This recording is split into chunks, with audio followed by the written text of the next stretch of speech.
मैंने तुझसे कहा था ना जॉनी, ज़्यादा मत प्यार कर, संभाली नहीं जाती तुझसे। कुछ भी बकवास कर रहा है। क्या डेयरिंग है इन लोग की, दिखपाल के होटल में बैठ के टाइगर की बातें कर रहे हैं। या तो इन्हें चढ़ गई है या तो इनमें बहुत ही हिम्मत है। बकवास? बकवास तो तू कर रहा है। टाइगर का कंपैरिजन दिखपाल से? विस्की और देसी शराब का क्या मेल है? मैं कह रहा हूँ टाइगर जिंदा है and he will return soon. Johnny नाम के इस आदमी की बात सुनकर अभिनव के रोंगटे खड़े हो गए थे। वो ये जानना चाहता था कि जॉनी मन से फेंक रहा था या उसके पास साथ में कोई जानकारी थी। अब आगे क्या होने वाला था? क्या अभिनव सच का पता लगा पाएगा और क्या चाहत अभिनव के मुंह से सच निकलवा पाएगी? अभिनव उन लोगों की बातों को ध्यान से सुन रहा था। अब तो चाहत भी अभिनव की तरह उन लोगों की बातें सुनने लगी थी। क्या डेयरिंग है इन लोग की, दिखपाल के होटल में बैठ के टाइगर की बातें कर रहे हैं। या तो इन्हें चढ़ गई है या तो इनमें बहुत ही हिम्मत है। चाहत को न जाने क्यों ये आभास हो रहा था कि अभिनव उससे कुछ तो छुपा रहा था। वो औरों की तरह अभिनव के कपड़े नहीं देख रही थी, बल्कि उसकी नजर उसके चेहरे पर थी। अभिनव, अभिनव। हाँ, कुछ कह रही थी तुम? तुम मेरी दोस्त से झूठ बोल रहे हो। कौन सी दोस्त? अनन्या। हाँ, अनन्या। नहीं, मैं उससे झूठ क्यों बोलूँगा, ऐसा कुछ भी नहीं है। बट यू नो व्हाट चाहत, मुझे ना एक बहुत इंपॉर्टेंट काम है, तो मुझे अभी के अभी निकलना पड़ेगा। और तुम तो जानती हो मैं अनन्या का पति हूँ। घर थोड़ा लेट पहुँचूंगा ना तो मेरी जान ले लेगी, और वैसे भी उसको बिल्कुल पसंद नहीं है मैं लेट आऊँ, उसको शक होने लग जाता है। शक तुम पे? वो तुम्हें पसंद तक नहीं करती है, तुम्हारा ख्याल तक नहीं आता उसे, तो वो तुम पे शक क्यों करने लगी? हाँ जानता हूँ, मगर फिर भी अभी तो मुझे जाना होगा। तुम्हें घर छोड़ दूँ? हम फिर कब मिलेंगे जल्दी? अभिनव ने इस बात का कोई जवाब नहीं दिया और चाहत के साथ होटल से बाहर आ गया।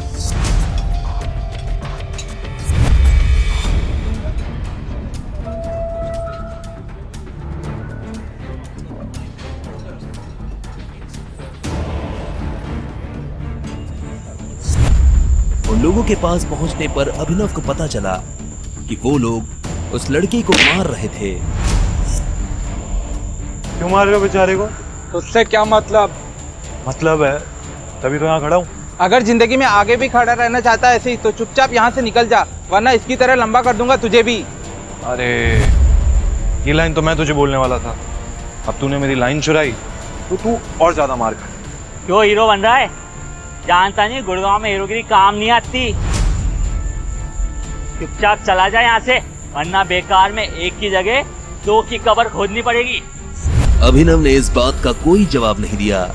वो बस उन लोगों की तरफ देख रहा था और उनकी गिनती कर रहा था। वो लड़का पीछे हटा तो आखिर में अभिनव ने अपनी गिनती पूरी करके कहा, तो कब्रिस्तान वाले को कॉल करके बोल दे कि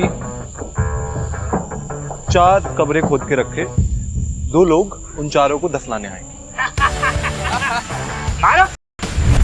अभिनव भी उनका मुकाबला करने के लिए पूरी तरह से तैयार था।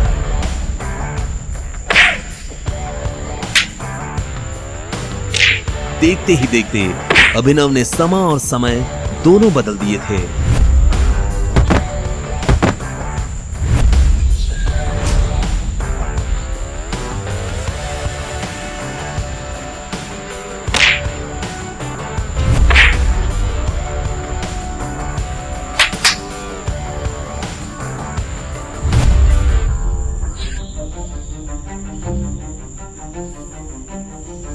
वो लड़का जॉनी, और जिसे लग रहा था कि अब उसके जिंदा बचने की कोई संभावना नहीं, वो खुद अभिनव का ये रूप देखकर हैरान हो गया था।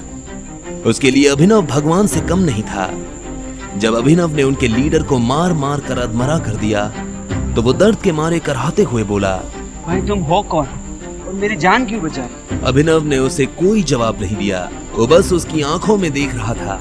वो आदमी जवाब जानने के लिए बेताब हुआ जा रहा था। मैं तुझे बता दूंगा कि मैं कौन हूँ। तुझे वादा करना पड़ेगा कि तू किसी को नहीं बताएगा कि मैं कौन हूँ। अभिनव ने उसकी जान बचाई थी। वो अभिनव के लिए अपने दिल में इतना छोटा सा राज तो रख ही सकता था। और इतना कहकर वो 2 कदम पीछे हो गया। जॉनी ने जब ये बात सुनी तो उसकी आंखें फटी की फटी रह गई थी। वो बिना पलक झपकाए अभिनव को देख रहा था। उसे समझ नहीं आ रहा था कि वो जो देख रहा है वो सपना है या हकीकत। जॉनी अभी भी बिना पलक झपकाए अभिनव को जाते हुए देख रहा था। कुछ देर बाद अभिनव हरदेव पाल सिंह के घर आया था। जब अभिनव अंदर आ रहा था तब राजीव, शर्मिला और परिवार के बाकी लोग किसी गंभीर विषय पर चर्चा कर रहे थे। मुझे तो कुछ समझ नहीं आ रहा कि क्या करना चाहिए। हमें गौरव से बात करनी चाहिए कि एटलीस्ट वो अकरम से बात कर ले हमारे बारे में। अब वही है तो कुछ हमारे लिए कर सकता है। जब तक किंग कॉर्पोरेशन का सपोर्ट हमें नहीं मिलेगा तब तक हमारा काम नहीं हो पाएगा। ठीक इसी वक्त अभिनव घर के अंदर दाखिल हो गया था।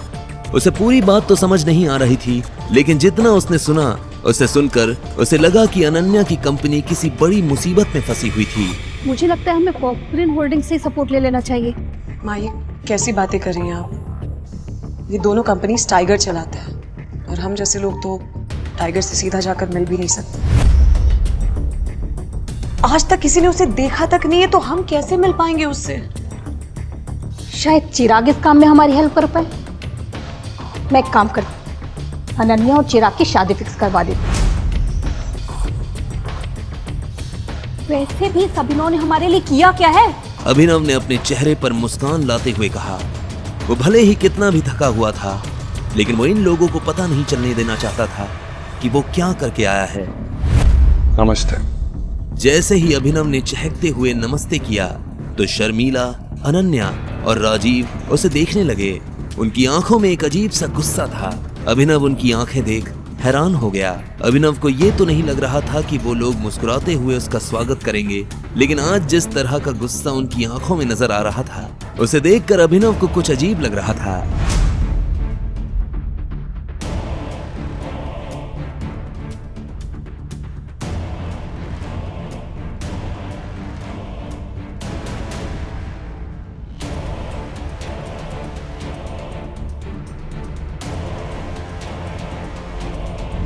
अब आगे क्या होने वाला था? आखिर क्यों सब लोग अभिनव से गुस्सा थे और किस परेशानी में फंसी थी अनन्या? क्या अभिनव उसकी परेशानी हल कर पाएगा? आगे की कहानी जानने के लिए देखें अगला एपिसोड सिर्फ पॉकेट एफएम के यूट्यूब चैनल पर, और द रिटर्न ऑफ टाइगर के सारे एपिसोड्स को सुनने के लिए डिस्क्रिप्शन में दी लिंक से डाउनलोड करें पॉकेट एफएम ऐप।